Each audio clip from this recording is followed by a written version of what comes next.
Hello and welcome to EWTN Pro-Life Weekly, your weekly dose of the top pro-life news and issues, all from a Catholic perspective. I'm Catherine Hadro in our Washington, D.C. studio. Thanks for joining us.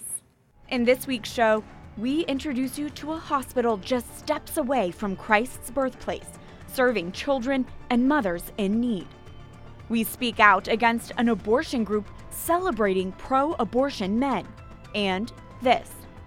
Our plan, for pro-life is multidimensional, and one of those dimensions, which is closest to my heart, is pastoral. The new chair of the U.S. Bishops' Pro-Life Committee tells us what tops his agenda. But first, our top story, pro-life groups put new pressure on the Department of Health and Human Services to end all taxpayer-funded research using fetal tissue. HHS is reportedly holding listening sessions, seeking feedback from pro-life groups, pro-life scientists, other scientists, and other stakeholders as the department reviews its programs that use fetal tissue. Fetal tissue refers to the organs and other body parts taken from aborted babies. The department currently funds more than $100 million into research projects that use fetal tissue. Pro-life groups are calling for those contracts to be canceled. To discuss this and more, we're joined by Dr. David Prentice, the Vice President and Research Director of the Charlotte Lozier Institute, and Dr. Tara Sander-Lee, a scientist with almost 20 years' experience in academic and clinical medicine. She's an associate scholar at the Charlotte Lozier Institute. Thank you both for being here. Thank you. Thank you. Can you spell out for us the concerns with fetal tissue research? The concern with fetal tissue research is that it's not ethical, and that any research or therapies or treatments that are attempted are going to be tainted. And so we truly believe that these tiny babies that they are using for research, it really assaults their dignity of life. It's not right to exploit one group of human beings for the benefit of another. Absolutely. Absolutely. There is this myth, though, that fetal tissue research is the only type of research that can lead to specific cures or certain vaccine formulations. Can you tell us the truth? Can you clarify, is that true? And you used the right word, Catherine, myth. Transplantation is one example, that they're going to transplant all of this fetal tissue and cure all of these diseases. Well, in point of fact, it's never worked. They have tried that over a period of decades. And in fact, the results were bad for patients. In one example, leaving them twisting and jerking uncontrollably after the transplant. My goodness. Vaccines, it turns out fresh aborted fetal tissue has never been used to create vaccines. There are these cell lines that were created from an abortion back in the 60s. So there is an ethical taint there. But as far as ongoing abortion, it's not used at all for any vaccines. There are modern ethical ways to make the vaccines. What are those ethical alternatives? Well, for example, there's also an attempt for researchers to make what are called humanized mice, and using, taking the liver and the thymus from aborted fetuses, and then injecting that into the mouse to basically create and transplanting them into the mouse to create a mouse that has a human-like immune system so that they can study infection. But what researchers have found that there are alternative and even better alternatives in that they can obtain what's neonatal thymus tissue during normal surgical procedures. And so, there's an abundance of this tissue available, and it's even working better than the fetal tissue. Why is this type of research still being funded by the government today? And what role does NIH Director Francis Collins have in this? Well, it continues simply because no one has stepped in to stop it and change it and redirect those funds to good science. And it's interesting that the statute that's on the books that Congress passed back in 1993 only talks about transplantation research, not basic research. NIH hasn't funded any transplant research since 2007. So they continue to do this basic research primarily because they can still do it. It hasn't been prohibited. And frankly, Dr. Collins could stop that immediately as director of NIH because it's an agency decision. So finally, as we conclude this conversation, what is your message to the Department of Health and Human Services?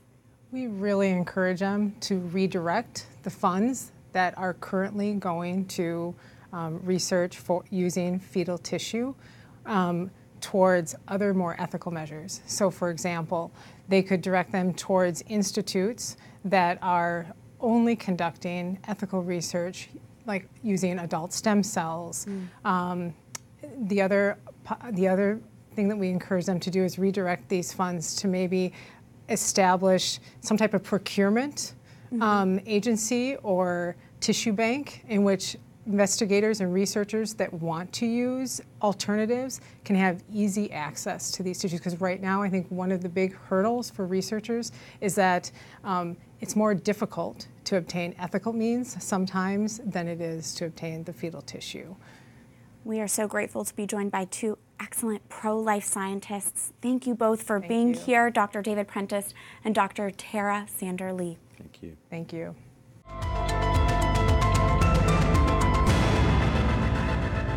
The Department of Health and Human Services continues to fund fetal tissue research. To be clear, when we say fetal tissue, we're referring to the organs and other body parts taken from aborted babies.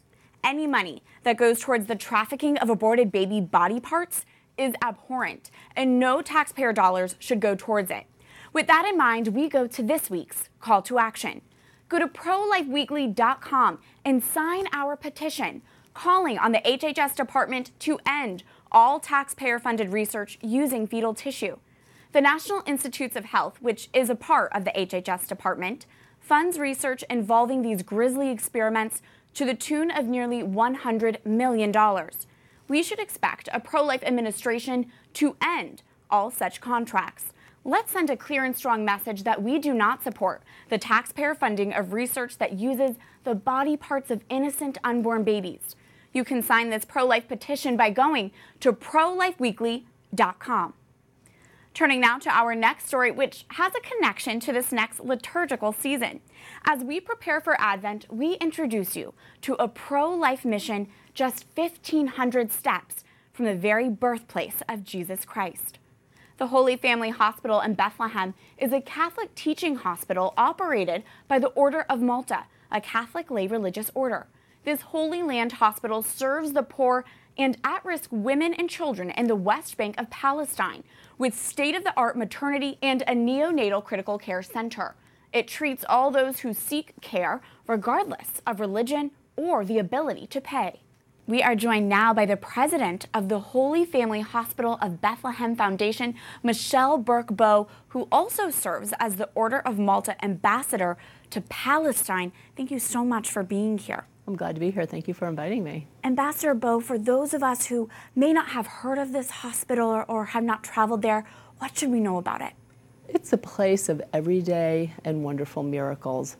We deliver babies as small as 500 grams, which is really about this big, and in a matter of 4 to 6 months, nurse them to full health and follow them up with a developmental clinic and hand them back to their parents. And it's the gift of life. It's really, it can't be more beautiful. That is beautiful. And this hospital is named after the Holy Family.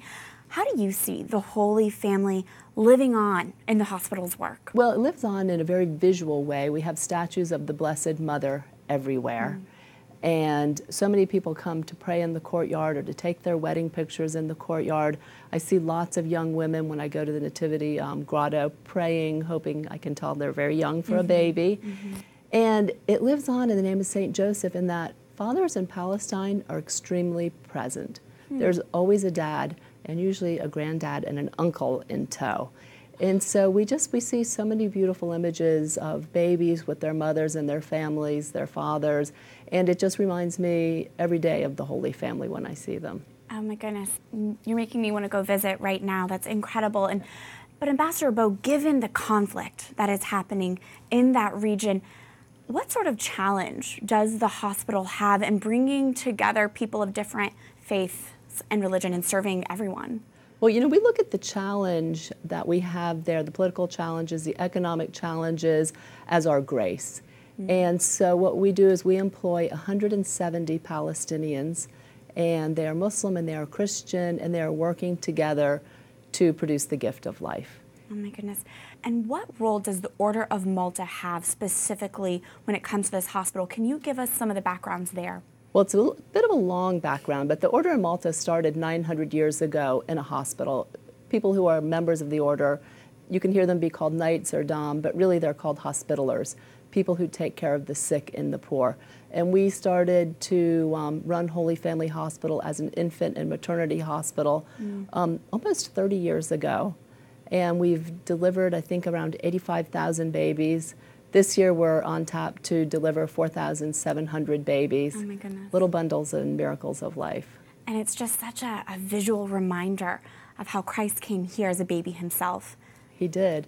And actually, I'm just leaving for the Holy Land on Thursday, and I'm just back about 2 weeks ago. And for the first time, I went to the place of the Holy Innocents in Bethlehem. It's a special place just behind the Church of the Grotto, the Nativity. And there I saw artifacts from those babies, and it just made me think, we're just 1,500 steps from where Christ was born, but we're also 1,500 steps from the place where the Holy Innocents were martyred. And it just makes me feel all the more compelled to make sure that we have the very best for the poor in the Holy Land. And to give an opportunity to life for all these babies. Absolutely. So finally, I'm sure our viewers are wondering, how can they help the Holy Family Hospital? What can they do? Well, we could take donations online. We have a website, birthplaceofhope.org. And you can go there and press on our Christmas appeal, and the funds just go such a long way in Bethlehem to deliver life, peace, and hope close to the birthplace of Christ. Thank you so much for bringing Bethlehem to Washington, D.C. with this discussion. Michele Burke Bowe, President of the Holy Family Hospital of Bethlehem Foundation. Thank you. You're welcome. When we come back, We work with everybody, and we want to work closely with them, and I think there are many people within the administration that have have had a personal commitment to the pro-life cause. Archbishop Joseph Naumann takes over as head of the pro-life committee for the U.S. bishops. He tells us what he expects his relationship with the Trump administration will look like. Stay tuned as EWTN Pro-Life Weekly continues after this break.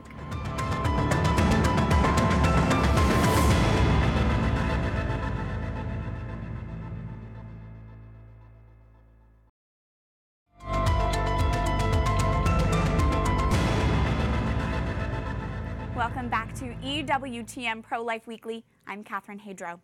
The pro-choice group NARAL recently posted a message online celebrating pro-abortion men. That's this week's Speak Out segment. On International Men's Day last week, NARAL tweeted, quote, #MenForChoice. Don't pretend to know what's best for women and their private healthcare decisions, and that's why we love them. Organizers behind International Men's Day call the day an opportunity to celebrate the, quote, positive value men bring to the world, their families and communities, and to highlight positive role models. Men who promote abortion are the opposite of a positive role model, because men who bring a positive value to families do not subject women and unborn children to the violence of abortion. Men are designed to be protectors of life, not destroyers of it, which means real men do not sit idly by as their unborn child is killed. Real men do not abandon their families and responsibilities under the guise of choice. I have heard pro-life men say they feel like they can't speak out against abortion because they are afraid they will be seen as anti-woman. But men, no, do not fall for the trap pro-abortion activists want you to fall into. We need your voice. And more than that, we need your actions and care and love and support and protection of vulnerable unborn children and of women in need. To any man who is watching, this pro-life woman wants you to know it is never empowering, neither to women or children, when you support abortion or when you are silent and still on the issue of life. And remember, there is always something we all can do to counter today's culture of death by following this week's call to action. Go to prolifeweekly.com and sign our petition, calling on the HHS department to end all taxpayer-funded research using fetal tissue. The U.S. bishops have a new chairman for their pro-life committee, Archbishop Joseph Naumann of Kansas City in Kansas. Nauman has long been involved with pro-life ministry, from launching chapters of Project Rachel to challenging pro-choice Catholic politicians. I spoke with His Excellency at the recent U.S. Bishops meeting in Baltimore about his agenda as pro-life chair. And our conversation is this week's Pro-Life Focus. Archbishop Joseph Naumann, thank you for being with us today. It's a pleasure. You are now beginning your term as chair of the Pro-Life Committee for the U.S. Bishops. What is at the top of your agenda? Well, our plan, for pro-life is multidimensional. And one of those dimensions, which is closest to my heart, is pastoral. So how can we surround those that are in a crisis pregnancy with more resources? How can the church mobilize? I mean, we do a lot already, and the pregnancy resource centers are doing great work, but how do we as a church help that? How do we help those that are suffering from the consequences of abortion? So how do we ramp up our Project Rachel ministries? And the ministries are there, but how do we advertise and invite people to this reconciliation? I'm also very concerned about the foster care system right now, and how we as a church again can mobilize our people to be open to foster care and adoption. I think these are high pastoral priorities. Then, I think you get into the educational. That's always got to be part of our work, and I think we have more resources and better information today than we did when abortion was legalized. So how do we take advantage of the technology that gives us that window into the womb and better inform people? Prayer's got to be the root of everything, and so how do we sustain and deepen and renew the church's prayer efforts? And then I think the last area is advocacy. And of course, this is, in some ways, it's an exciting moment. We have the changes at the Supreme Court, and we don't know exactly what that will mean, but we're very hopeful that will mean that states are going to have more opportunities, at least more opportunities, to limit abortions, and perhaps even, in some cases, prohibit. And speaking of advocacy, the U.S. bishops can be a powerful force on Capitol Hill. How do you plan to use that political influence to push forward a pro-life agenda, especially now that we've seen pro-lifers no longer have control of the House of Representatives and there is this divided Congress? Yeah, I mean, we always seem to have a divided Congress, and at one moment the Senate seems to be our obstacle, and the other moment the House. We just have to work with the elective representatives that people have sent, and again, try to make our case in the most effective way that we can. Try to bring people together across, and this isn't a party issue really, it's a human rights issue, and to try to build coalitions that look beyond the party kind of platitudes on this and really look at the lives that are at stake. Your term as pro-life chair will last for 2 years, which is the remainder of President Donald Trump's first term as president. What has been your assessment of President Trump's pro-life actions so far? So my term will actually last 3 years. Oh, that's my yeah. mistake. No, but it will overlap with President Trump's. And, I think President Trump, the most significant thing he's done is the judicial appointments at the Supreme Court level, but the lower court level. So these appointments of judges, that we can't minimize how important they are, because that's really where the problem in terms of public policy really began, at the court. So I think there, and also he's given us a lot of relief from Health and Human Services, the pressure that they were putting on with their interpretation of Obamacare and how it applies. So he's done significant things at the executive level, I think, that have been encouraging. So whatever else you might think of President Trump, in terms of the pro-life issue and the protection of the unborn, he's been a star. What would you like that relationship with the Trump administration to look like between the pro-life committee and the Trump administration? Well, I mean, we work with everybody, and we want to work closely with them, and I think they're many people within the administration that have great, have had a personal commitment to the pro-life cause, and I think the vice president is a good advocate, and a lot of the president's counselors are people that have been involved with pro-life before they were part of the Trump administration. So I think we need to work with those allies, and the executive branch has a lot of power with its executive orders and administrative decisions. These can have a great impact.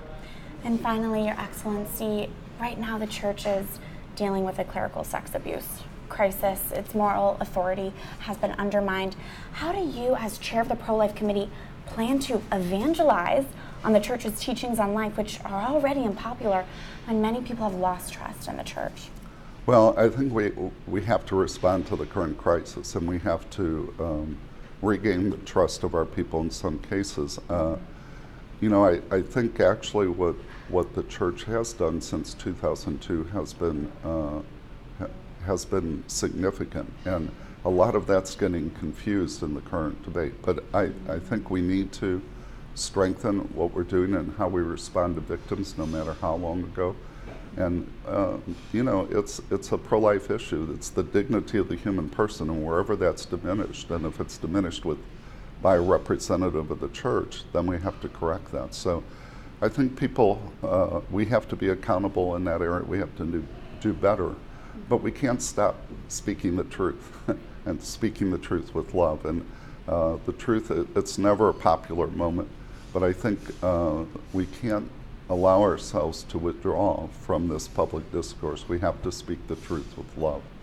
Archbishop Joseph Naumann, Chair of the Pro-Life Committee for the U.S. Bishops, thank you for your time. Yeah, thank you, Catherine. God bless you. Thanks. God bless you. That does it for this edition of EWTN Pro-Life Weekly, but I'd love to hear from you before next week. Email me at prolifeweekly@ewtn.com or like my public page on Facebook so we can keep this pro-life conversation going. Remember, life is a gift. Your life is a gift. God bless.